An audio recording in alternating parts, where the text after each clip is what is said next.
لیتے ہیں، اس لیے اللہ کی ذات کیسی ہمیں معلوم نہیں، لیکن آپ نے فرمایا اور عرش تو پھر بھی محدود ہے، اس کو بھی سن لیجئے، اللہ کی ذات تو لامحدود ہے۔ کیا کائنات کی کوئی چیز مخلوق خالق کو سما سکتی ہے؟ تو اللہ تعالیٰ کہیں تو اللہ تعالیٰ نے فرمایا میں آسمانوں میں ہے، بالکل قرآن پاک میں بھی آسمانوں کا تذکرہ الگ آتا ہے، عرش کا تذکرہ الگ آتا ہے۔ آسمان کا تذکرہ بالکل قرآن پاک میں بھی ہے، عرش کا تذکرہ الگ ہے، حالانکہ عرش الگ ہے اور آسمان تو ساتھ ہے نا، الگ الگ آسمان ہے، الگ الگ آسمان ہے، پہلا آسمان ہے، دوسرا آسمان ہے، تیسرا آسمان ہے، اس طرح 7 آسمان ہیں۔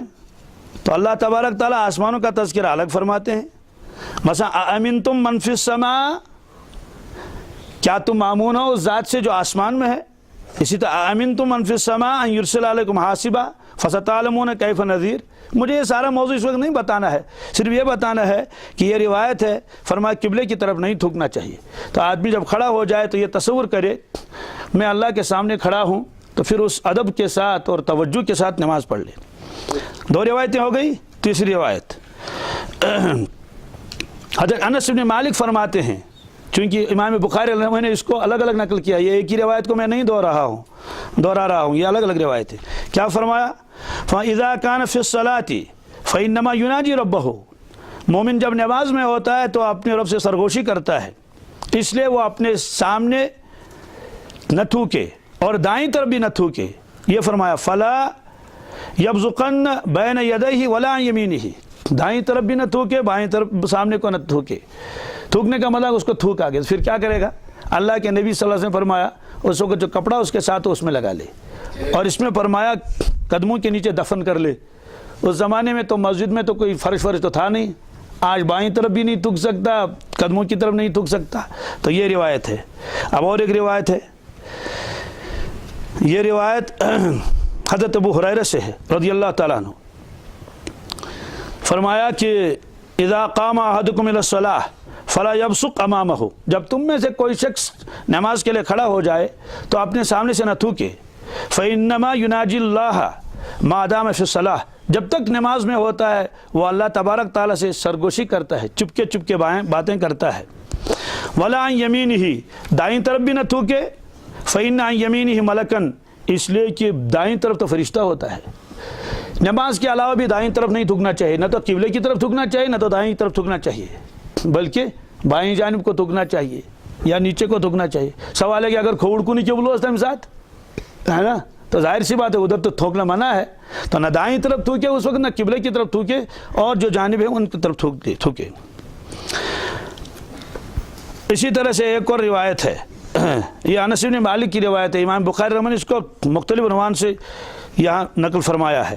فرمایا کہ ان احدکم اذا قام فی صلاتہ فانما یناجی ربہ او ربہ بینہ وبین القبلہ، جب کوئی شخص نماز کے لیے کھڑا ہوتا ہے تو وہ اپنے رب سے سرگوشی کرتا ہے، یا یہ فرمایا اس کا رب اس کے اور قبلے کے درمیان ہوتا ہے، اس لیے قبلے کی طرف نہ تھوکا کرو۔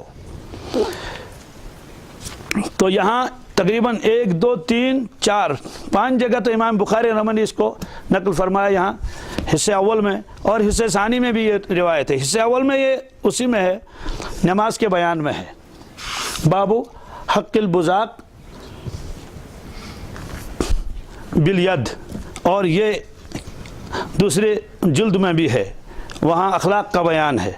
آپ نے فرمایا رسول اللہ صلی اللہ علیہ وسلم نے، آپ نے مسجد کی جانب قبلے کی جانب دیوار میں تھوک کو دیکھا، اور یہ روایت ہے عبداللہ ابن مسعود سے۔ کس سے؟ اب دیکھو حضرت انس بن مالک کی روایت الگ آ گئی، عبداللہ ابن عمر کی روایت الگ آ گئی، اور یہ روایت ہے عبداللہ ابن مسعود سے کہ نماز پڑھ رہے تھے رسول اللہ صلی اللہ علیہ وسلم کہ آپ نے مسجد میں قبلے کی جانب تھوک دیکھا، پھر آپ نے اپنے ہاتھ سے اس کو صاف فرمایا نماز کے بعد، اور ناراض ہو گئے۔ پھر فرمایا ان احدکم اذا کان فی صلاتہ فان اللہ حیال وجہہ، فرمایا کہ جب تم میں سے کوئی شخص نماز میں ہوتا ہے تو اللہ تعالیٰ اس کے سامنے ہوتا ہے، اس لیے کوئی شخص نماز میں نہ تھوکے۔ یہ نہیں فرمایا اللہ کا علم سامنے ہوتا، اللہ کا علم تو چاروں طرف ہے، اللہ کی قدرت تو ہر طرف ہے۔ تو بہرحال اس تصور کے ساتھ جب آدمی نماز پڑھ لے گا میں اپنے پروردگار کے سامنے ہوں، تو ظاہر سی بات ہے نماز کی کیفیت کچھ اور ہوگی۔ تو اس لیے متقین کی جو دوسری صفت اللہ تبارک نے فرمائی وہ صفت یہ ہے الذین یقیمون الصلاۃ، کہ وہ حضرات کیا کرتے ہیں نماز میں، وہ کیا کرتے ہیں نماز کے پابند ہوتے ہیں اور نماز کو قائم رکھتے ہیں۔ تو قائم کے اندر یہ ساری چیزیں آ گئیں، میں صرف اشارہ کرتا ہوں، تعدیل ارکان بھی ہو، پابندی بھی ہو، اور چہل، جیسے وہاں بازار میں سب مشغولیات اسی کی طرف ہوتی ہیں، دکاندار شاسن چیزس کن توجہ اور خریدار تک نہیں، اور کسی چیز کی طرف ان کی توجہ نہیں ہوتی ہے، کھانے پینے کی بھی طرف کوئی توجہ نہیں۔ تو نماز جب آدمی پڑھ لے تو ساری توجہ کس کی طرف ہو جائے؟ نماز کی طرف ہونی چاہیے، اللہ کی طرف ہونی چاہیے، اور اسی طرح سے نماز کے لیے بہت چستی کے ساتھ وہ اٹھے اور نماز پڑھ لے۔ یہ دوسری صفت اللہ تبارک تعالیٰ نے ایمان والوں کی بیان فرمائی۔ پہلی صفت الذین یؤمنون بالغیب، دوسری صفت ویقیمون الصلاۃ، وہ نماز کیا کرتے ہیں؟ وہ نماز قائم رکھتے ہیں، نماز قائم کرتے ہیں، نماز پابندی کے ساتھ پڑھتے ہیں، اور اس کے ظاہری اور باطنی حقوق کے ساتھ اس کو ادا کر لیتے ہیں۔ یہ فرمایا دوسری صفت۔ تیسری صفت ہے وَمِمَّا رَزَقْنَاهُمْ يُنْفِقُونَ، اس کا بیان انشاءاللہ آگے آئے گا۔